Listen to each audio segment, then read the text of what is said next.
Ah, all right. Cue the intro music.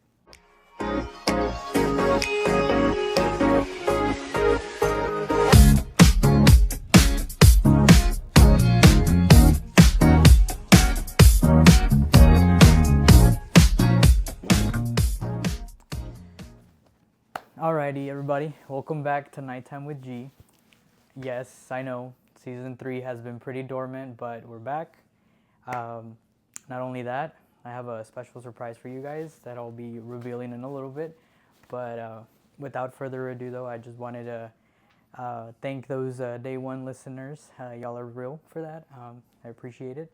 Yeah, it's definitely been a while, so we have a lot to catch up today. And as I mentioned, a good surprise coming your way. With that being said, though, let's get this podcast started. I would like to introduce you guys a very, very special guest. Welcome, everybody, Mason. Hello. All right. Welcome, Mason. Welcome. Introduce yourself. Give a little bit about yourself and what you're doing here. Well, my name is Mason Diaz, and I'm very happy to be joining the podcast as the new co-host. That's what my new role here is, and I'm super excited. So yeah. Nice. For those of you that don't know, Mason is a good buddy of mine. He has definitely been there since, I want to say he's definitely a day one, because the moment I met him, I felt like we just kind of clicked and, everything went well. I brought up the idea for us to do the podcast together, and he was on board with it. It made a lot of sense. We're both here in Corpus Christi, which, now that we said where we're at, please don't shoot us. Yeah, don't come find us.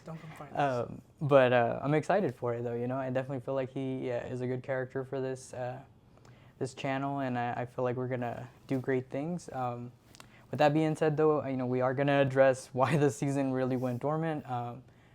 I moved to begin with to Houston, as you can remember, all of 2023, and that was definitely a challenge on its own. Fair.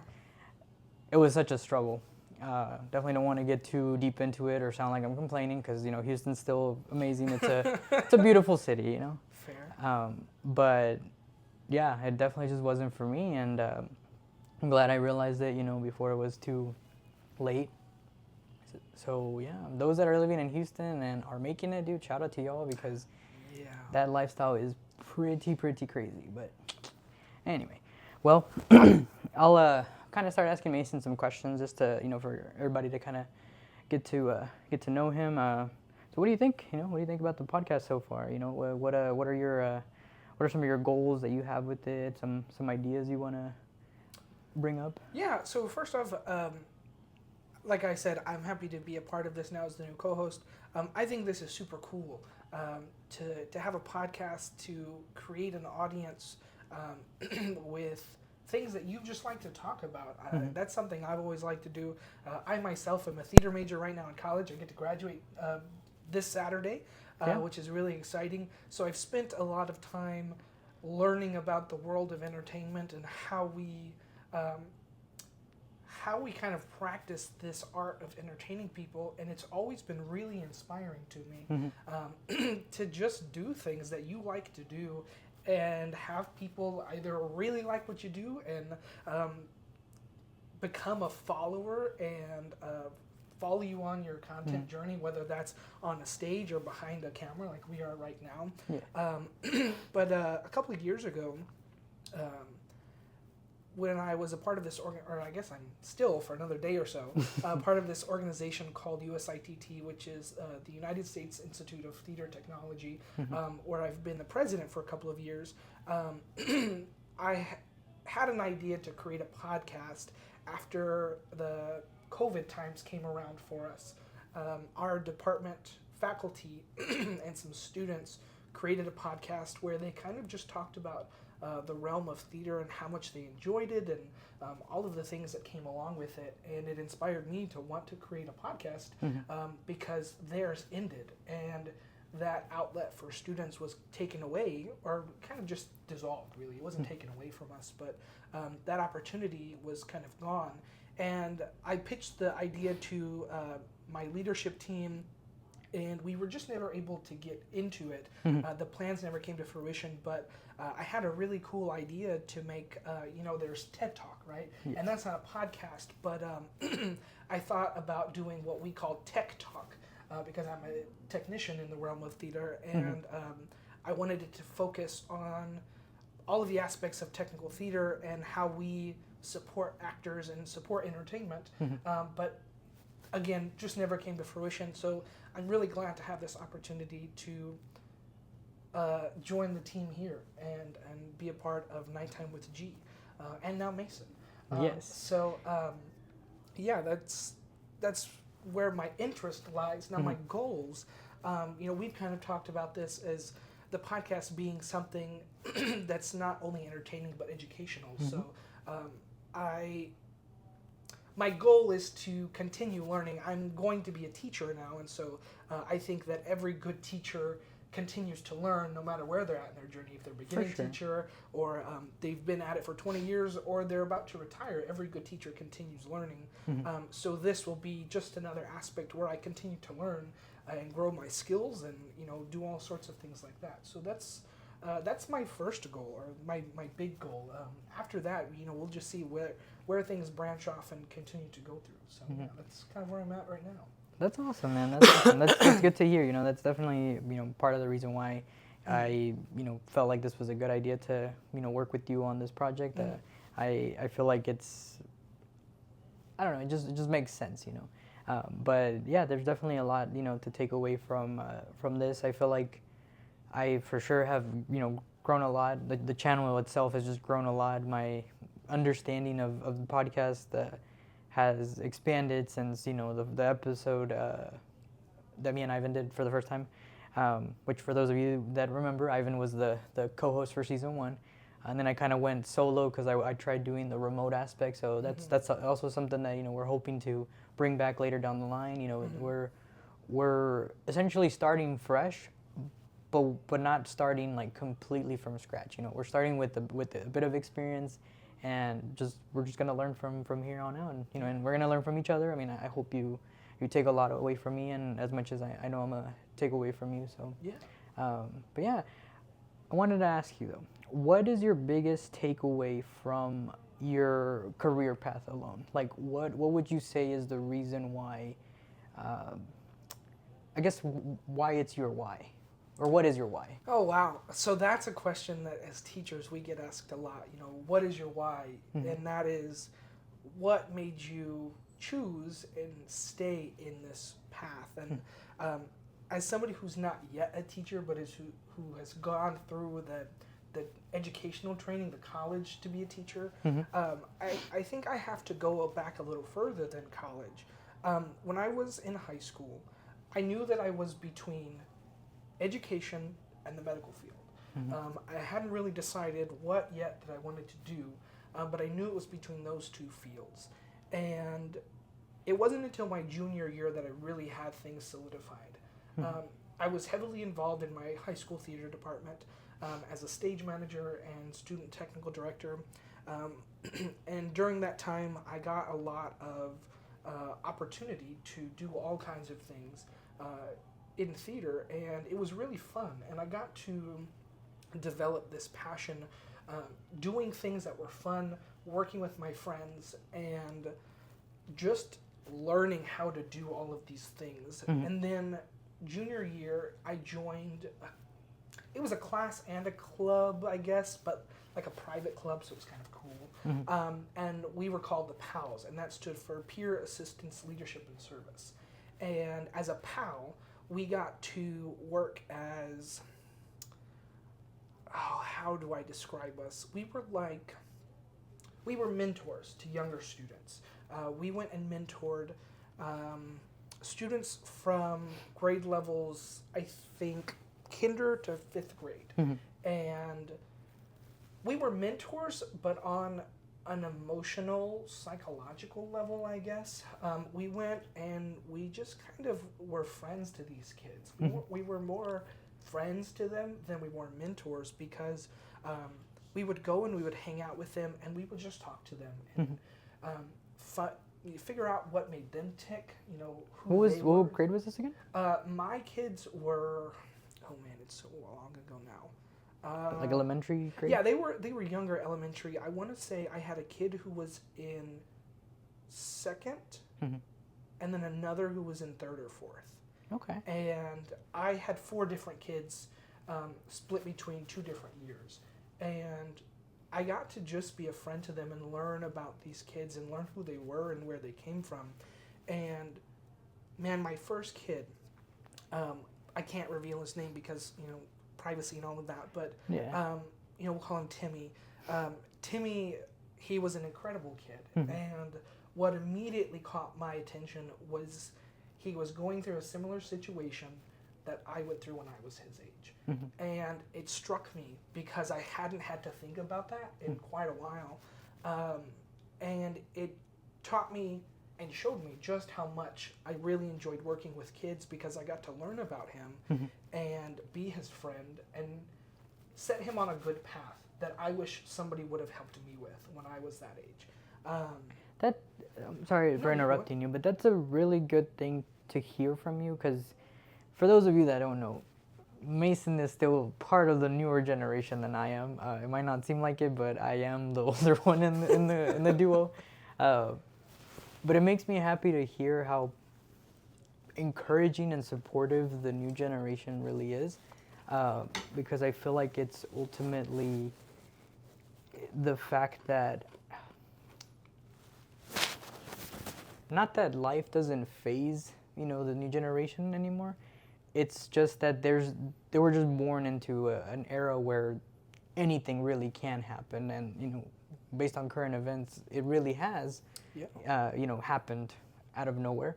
But that makes me happy to hear every time that, you know, the newer generation kind of like mentions the support to one another and actually, you know, uplifting each other, because I feel like I don't know, I mean, I'm sure there's, you know, somebody or there's people in every generation or just everywhere that don't really see that, you know, they just remain selfish. I know I'm sure at some point I may have come off that way myself, but it just makes me happy to hear that there's essentially hope, you know, hope in the world. And I don't know, but yeah, I just wanted to bring that up since you mentioned that. Yeah. But please continue. So I got to work with him, and that was really fun. But yeah, just getting to learn about somebody who was going through something similar to me, but this time around I had the choice to be there for somebody that I wish I had, and I took it and I ran with it, and it was really fun to get to provide support to somebody that looked up to me a lot. And now, it's a big responsibility, you know, and it really was. After every visit we had with our kids, we took notes about how the days went. And I remember the first month or so's worth of notes was, you know, Timmy didn't really talk to me a whole lot. You know, does Timmy like me? You know, am I doing something wrong? What's the matter here? Why doesn't this kid want to talk to me? But I remember getting to the end of the year and going back through my notes and seeing the evolution in the journey that I had built with this kid, that I had, you know, gone on with him. Seeing how much fun we got to have together through those notes, and how our relationship evolved from, I don't like this older kid who keeps coming to see me on, you know, Tuesdays and Thursdays, to I look very forward to seeing this kid every Tuesday and Thursday, and he's become a good friend of mine. You know, from the point of view of the student I was going to visit, you know, that was really nice to be able to see that through him. And by the end of the year, it had helped me solidify that I wanted to be a teacher. And now, how old were you at this point? I was a junior, and like 17. I graduated high school at 17, almost 18. I turned 18 the the very next August. Yeah, that's right. So I was So- 16 when I went through my first year of PALS. I was in it for 2 years, which was really You fun. know, the name now is starting to sound familiar. For some reason, I feel like we may have had it also in my school, but anyway. Well, you went to school here in Texas, right? Yes. So yeah, PALS is, from what I understand, it was a Texas originating organization, but is now across the nation in a couple of states. The leader of PALS, his name is Tori Gant. I remember going to the conference. Tori Gant, yeah. Tori Gant? Tory. I think, yeah, it's sounding very familiar. So. Well, yeah, he was a really empathetic and enthusiastic leader of this organization, and he would go visit schools all the time. So it's very possible you've seen him, or seen him in the media somewhere. I'm sure he's been a part of it somehow, some way. But yeah, going to see him and hear others talk about their experience in PALS and how they work with students really was the foundation for my why. Going back to that question, and just helping to show me this new world that was behind the scenes of school, and now getting ready to embark into my own classroom, I feel just the same, wanting to support students in a way that would have benefited me, because I know so many students could benefit from having a support. So many kids don't have the right supports or have no guidance in school, and just knowing that I was able to do that as a peer mentor in high school, and going through field basing and student teaching, and getting to do that, it all over again re-solidified my why. Wanting to get out there to support students, show them a new world that they haven't seen before, and being something that they might not have, a role model, support system, whatever it might be. Honestly, just an ear to listen sometimes is all that we need. So that's really, really good to hear. You reminded me actually of a philosophy that I want to say I live by, but I know I can, improve on. It kind of deals more with love itself, but you definitely don't want to look for the right person right away, or like the right, the perfect human being itself. That's not something that really exists. It's something that you develop on your own because you want it to happen. And I think that you saw this opportunity and you ran with it. You realized that just because maybe whenever you went through K through 12 or whatever, or just even whenever you were younger, maybe you didn't have that support system. You didn't look at it in a selfish way. You were like, no, like I can, create my impact starting now. So it's really good to hear you say that, because we need a lot of that. Yeah, agreed. We need a lot of that. So, but that's awesome, man. That's really awesome. Was there anything else that you wanted to add to that? No, yeah, that was pretty much it. Sorry for taking so long to spit No. it all out. No, that's good, dude. Those are good answers. That's why the podcast exists, so that we can give long answers. With that being said, though, I did have a question in mind, because I read it on, I can't remember if it was Facebook or Twitter or Instagram, but the post itself was like, questions that you wanted to ask your friends the next time you see them, right? What is something, and I know for a fact that deep down you have it, but what is something that you have been excited to share, and perhaps you didn't think you were going to have the opportunity to do it, with today's episode? But yeah, what is something that you've been so excited to share with me? So, this happened just yesterday, I think. So, this is brand new. The only people I've shared it with is Lucia, my fiance, and my mom. But I was offered an interview with the intention to be hired with a school district here in Corpus. And I'm incredibly excited for this. You're probably on cloud 9 because of it. Yeah, I'm very excited because it's with a school that I've worked closely with, and I've gotten to know the students, the faculty, and get to know the environment that's been created by the faculty, and it's incredible. And I'm incredibly excited to even just have the interview, even if for whatever reason it goes very poorly or whatever. Yeah. But to know that the school administration and the teachers there already have a fondness for me because I've worked with them already. And they've considered you for the role, so Yeah, that you know, speaks that was volumes. really awesome to be considered for the position. So yeah, that's what I wanted to share. And That's awesome, just man. that Like, thank you for super sharing excited. that. Yeah. I'm definitely looking forward to you, you know, hearing back from that, and you know, hopefully it does go your way, and Hopefully so. yeah, we'll keep our fingers crossed and Yeah, just of send course, send of you course. positive vibes. But yeah, dude, that's awesome. Well, thank you. That's Appreciate awesome.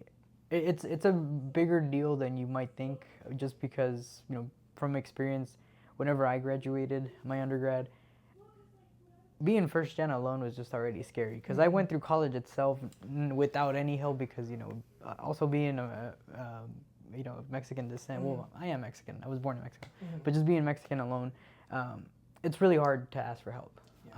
Like that I feel like has been, not even that, I have been my worst enemy for help alone, because I have always seen the example of like, no, you know, we're men, we can figure it out. Yeah. And yeah, you know, that, yeah, life can go that way, but you know, there definitely is a time for when you can ask for help, and you should, you know. Most of the time you need help and you don't even know it. Yeah. So yeah, it's just awesome that you have this opportunity, because like I said, whenever I graduated, it was scary to know what I was going to do next, because like I said, I went through this and I was like, okay, I did this, but like, why or how? Like, there were just so many questions going on, simply because I just graduated college and I didn't really have a job lined up. I did get hired on by the university, though, as a graduate assistant, but I still didn't consider that much of a true responsibility, just because, you know, it wasn't a full-time position. I essentially could have been terminated just because of, you know, lacking in my education itself. That was a big accomplishment, though, that I should have mentioned. I did enroll in my master's as soon as I graduated from my undergrad, which, based on my own experience, I would recommend, but I won't encourage it.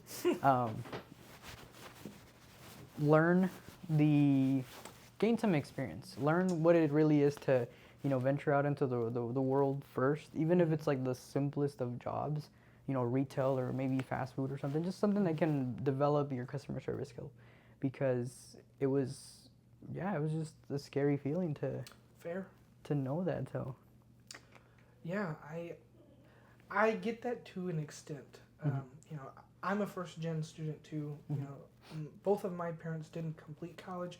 My mom went to a vocational school, and that's how she supported us after, you know, graduating from that. She became a nurse, and, you know, went that route with things. But none of my siblings went to college until after me. My older half brother, he started college after I did, and he was a firefighter. And my younger brother started college after me and will graduate like in 2 years. But I never had anybody family-wise in my immediate family who went to college and could support me or give me advice on how to get through college. And I went through college. I got to college, and then I got to my first semester. Then the second semester, COVID hit. And I was already kind of starting to struggle, because high school does not prepare you for college at every school. And that is definitely said for where I went, or the outcome I got from high school did not prepare me for college. And then COVID hit, and it totally messed me up and gave me a whole new set of struggles to go through.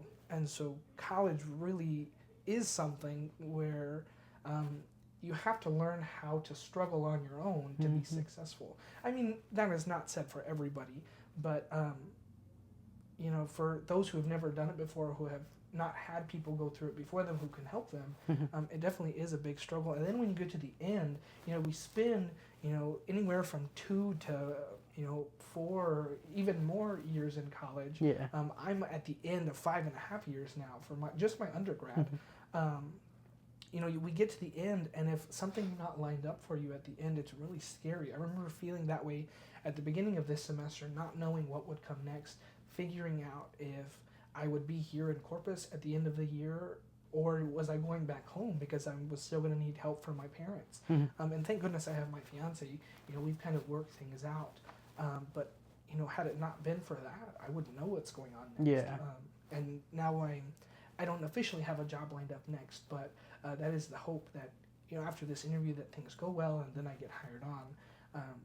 But still having that fear that, you know, what do I do next? Yeah. You know, now when you become an adult, it's like, you know, what is next? How do I figure out even what to do next? There's a good quote in the Wild Robot movie for those of you that haven't seen it. I'm not gonna spoil it because I think the trailer kind of says it, but it mentions about figuring it out as you're going, because the movie, you know, entails a motherly aspect or whatever. Don't want to spill too much about it, but yeah, you know, most of the time that's really what adulting, I guess, comes down to, because you know, you're just kind of figuring it out as you're going, and you know, if you try it one way and it doesn't work, you know, you do get frustrated and everything, but that's completely fine. You know, it's good that you're experiencing those emotions, because most of your adult problems literally just come from the way that you react to the way you receive them. So it's pretty crazy. Yeah, fair. So I like that. I know a lot of how we get to places or in situations is how we react to things. I learned a lot about how to react to things this semester as a student teacher, and learning how to react to certain situations can determine the outcome of, you know, well, what that's you're also going the key to that. You know, it's not reacting every time. You know, because a lot of the times it's better for you to just take it in first, process it, and then you know, kind of respond in a way. But yeah, the moment that you react before the thing even hits you, it's just kind of like, okay, it's gonna go south. But fair. yeah, definitely focusing on, you know, not reacting, not being reactive so much. Fair, yeah. So, but yeah, dude. Which, by the way, I did want to shout out to Mason and his fiance for getting engaged. That was early on this year, right? Yeah, I was want to in say February, March. I think it No, was. because I was here already, right? I think it was sometime Like April, May. Yeah, April, May. April, May, yeah. Yeah, shout out to Mason and his fiance. You know, I'm looking forward to the wedding. Yeah. Shout out to my fiance as well. Yes, congratulations to you. Thank you. Yeah, we've had a lot of changes happen this year. One of my biggest accomplishments that I never thought I would have even gotten myself to do, actually, speaking of adulting, I guess, I started going to therapy, dude, and I felt so much better, because I felt like a lot of the times it was really just me needing to, like, talk and not really get judged, or just, you know, like, I just needed to get stuff out. And yeah, I think that kind of has helped me move on from certain things in my past that you know, kept me from, I guess, in a way, being happy, or just you know, being able to enjoy the life that I have, which you know, I love it so much. I have 2 beautiful dogs, Bonnie and Pepper, which I'm pretty sure I've more than likely have shown Bonnie.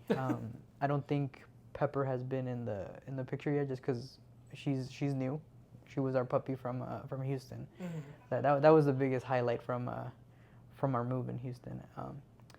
But yeah, I've been able to enjoy that. I've been able to enjoy more time with my fiance. I've been able to receive the love that she gives me, because that was one of the biggest challenges for me, that I felt like I didn't deserve good things in my life. But you know, we do. Everybody does, no matter, you know, who you are.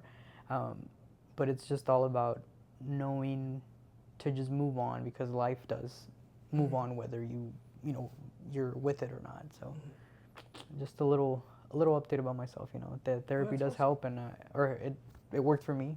I'm grateful for it.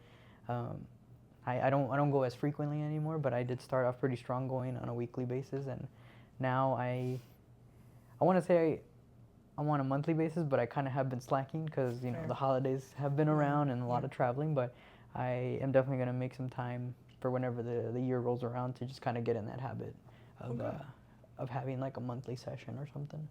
Awesome. Well, So, thank you for sharing that. I appreciate hearing yeah. it. That takes courage because going back to us being men, it's hard to ask for help and be vulnerable. Mhm. We learn from a young age that as men we have to be strong and we can't show weakness or Mhm. vulnerability because it's determined as weakness, right? Yeah. It's seen as weak. So yeah, I went to therapy too when I was earlier in college, Mhm. and it did a lot of good for me too. So I'll agree with you. It does help if you allow yourself to be helped. Yes. Therapy is different for everybody who goes through it, but I'm glad it worked for you. Mhm. So that's awesome. I'm glad you've been able to see the growth and the change in yourself too. So good.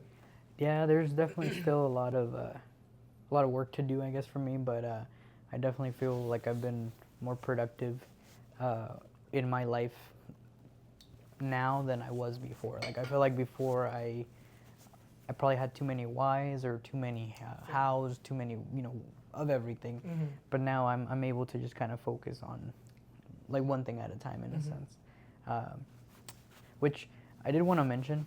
Mm-hmm. Kind of a disclaimer, I guess. We're literally learning how to live life. Fair. So obviously we're gonna make mistakes. We're obviously gonna perhaps say the wrong things or whatever, but it's definitely something that I don't know should be shared. Learning should be shared and enjoyed together, and I hope to do that. I definitely wouldn't want to offend anybody or Sure. come off like we're being insensitive or anything like that. So Mhm. just heads up, there may be some light humor and stuff like that, but overall the ultimate goal of this podcast is just to continue on learning to be better than we were yesterday. Fair. And uh, if you'll excuse the educational philosophy here, Mhm. in the history lecture, as a people, as a society, education started out together. Mhm. To learn was a group thing. When the cavemen started doing their drawings, it was to tell stories. Mhm. That was the first form of education, was telling stories, and also the first form of art. So as time evolved, we saw empires rise, and a lot of education was done in groups, whether it was the rich or the peasants hearing stories being told, whatever it was. Mhm.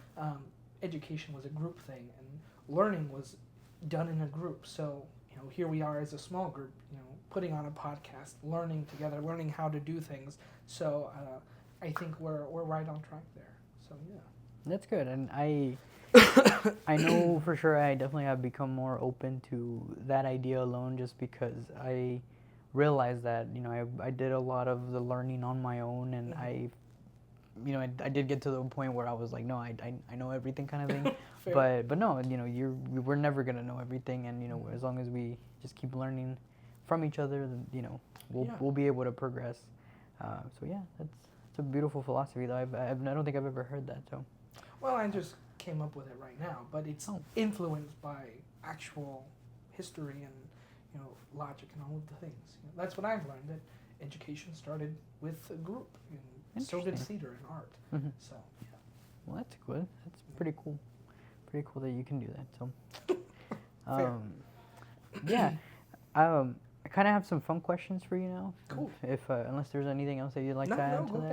ahead. Maybe to the disclaimer, was that fair enough? Yeah, I think that was good. Okay, cool. By the way, though, we are gonna do. I guess we'll address the elephant in the room right now before we get into the fun questions.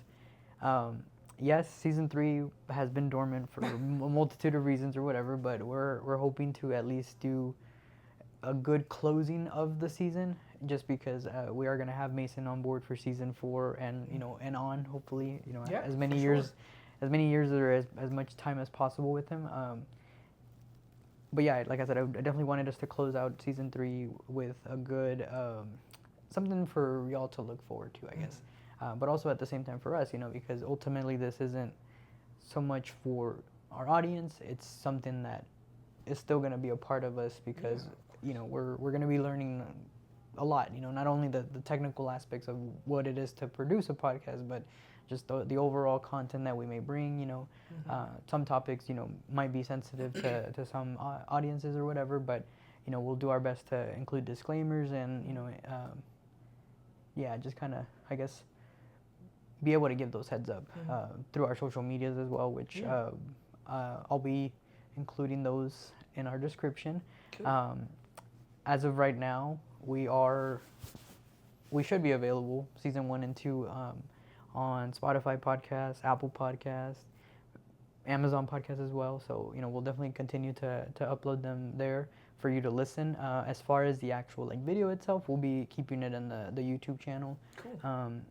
And yeah, it'll kind of just be our main database, I guess, for the video. So, but yeah, as I mentioned, you know, the season 3 is coming to a close with one more episode, hopefully next week.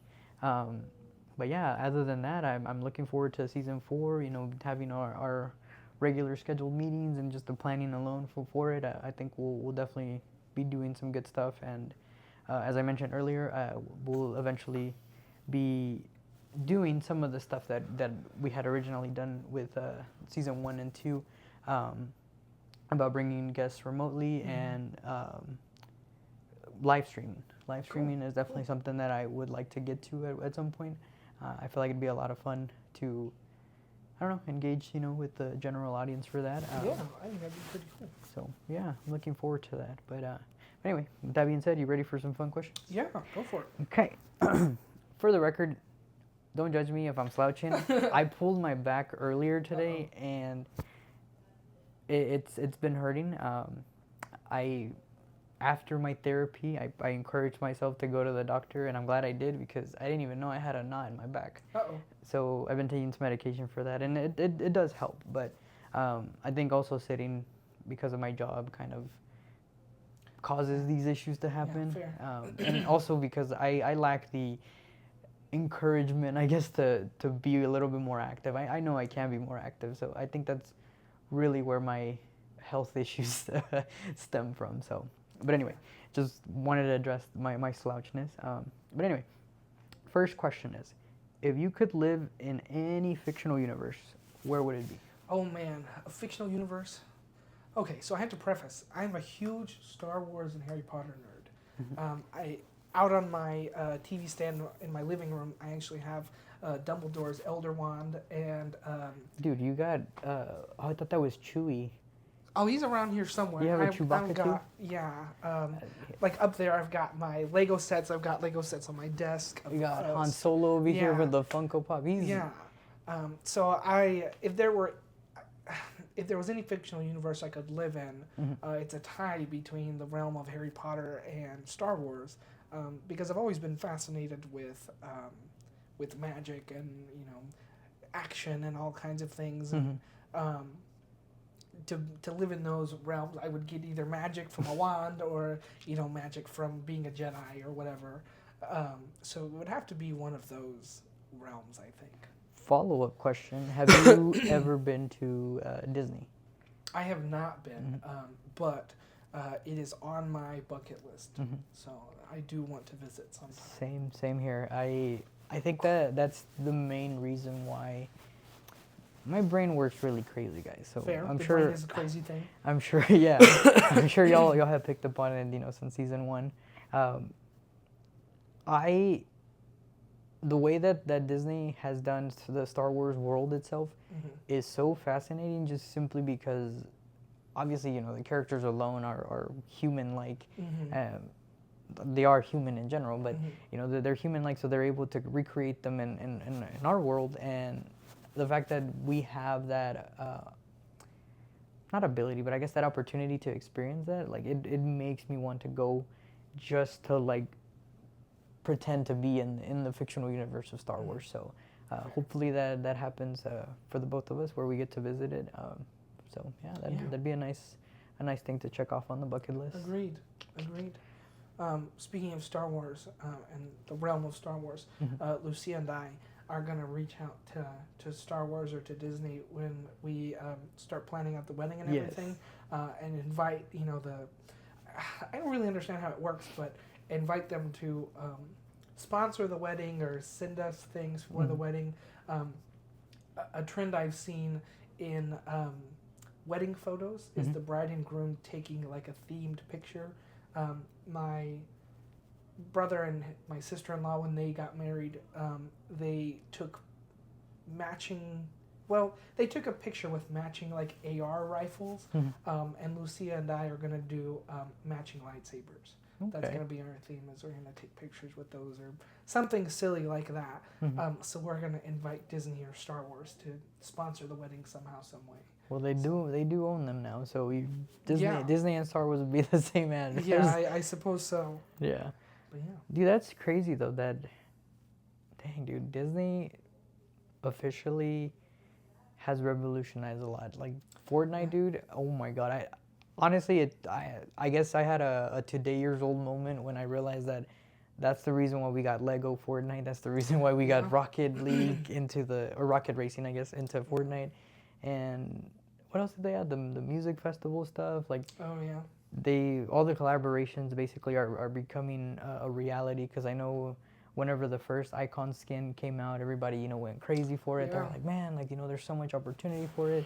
There was no need for modding the game either, which I think that was the biggest thing that kept them in business, in a sense, that they knew when to reveal these skins and stuff like that. So yeah, pretty cool.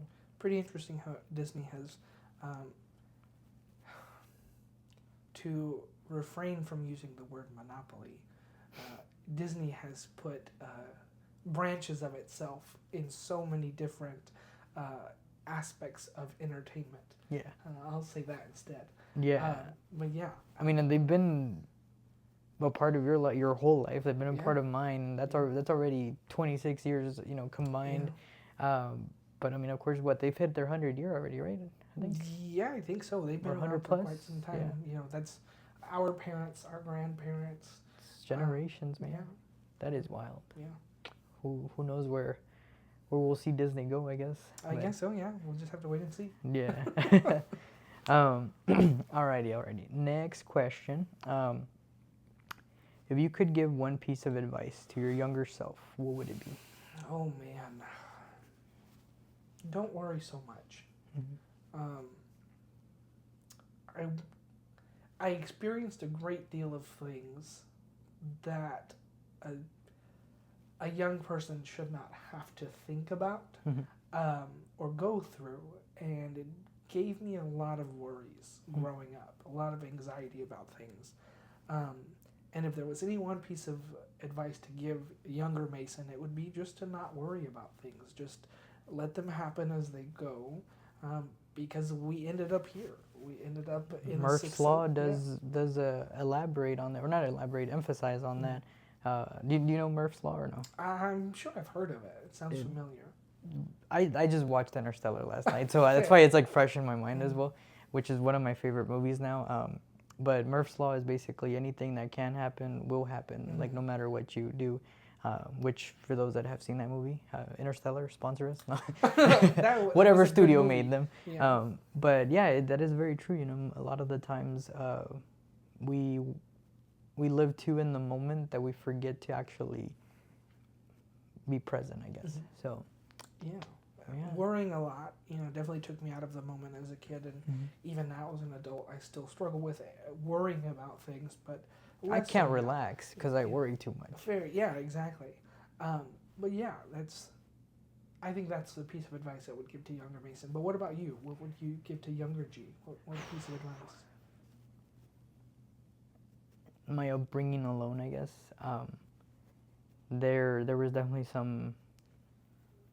Not blindness. What would be the word? Like some awareness, blurry memories, I guess. Oh, sure. that I vaguely remember about my childhood, but most of it, really involved me just kind of growing up very, very young, and assuming responsibility for things that were completely out of my control, and for sure, there's something within me that makes me see the world differently, makes me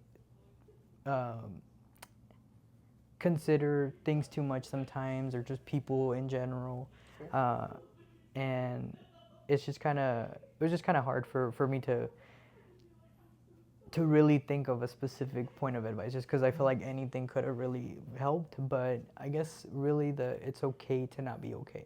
Fair. And then maybe emphasizing in the sense of like nothing is perfect. The world isn't perfect. Life isn't perfect. We're literally living this as our first time for everybody. Just because, I just thought of it because I have been working on this for therapy purposes. Crap, I just lost it. Don't take things personal. That's what it was. Yeah. Don't take everything personal, or learn how to not take things personal. That definitely is something that I probably would have wanted to master whenever I was younger.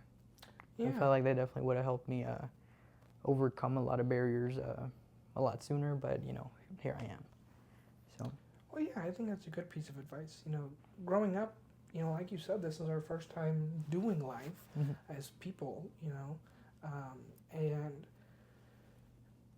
as kids, that's a really hard lesson to learn, not to take things personal, because so much of what we do, to go back to a conversation earlier, is reacting to things.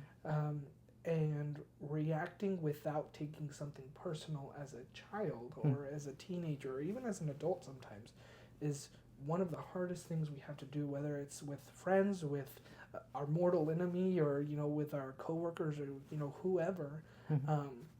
It's hard to react to things without taking things personally, because as humans, our first goal is to be personable, to connect with other people, whether that's on a subconscious level, or we're aware of how we're trying to be connected to other people. So it's really hard to not take things personally. So I think that's a good piece of advice to continue to work on, even as an adult. Yeah, appreciate it, man. Yeah. Definitely means a lot. I definitely would have wished I would have heard it, I guess, from specific people, but it is what it is. Fair. That's another thing too that I'm learning to accept. So, but yeah, dude, I think the worrying really kept me from knowing how to relax. That now, my relaxing method is probably the most uncomfortable one, or most unrelaxing way for somebody else. But that's just kind of what I got used to. But yeah, it was really just because of being too considerate in a sense. Fair. So, yeah. Hold on, I got one more fun question. No, I lost it.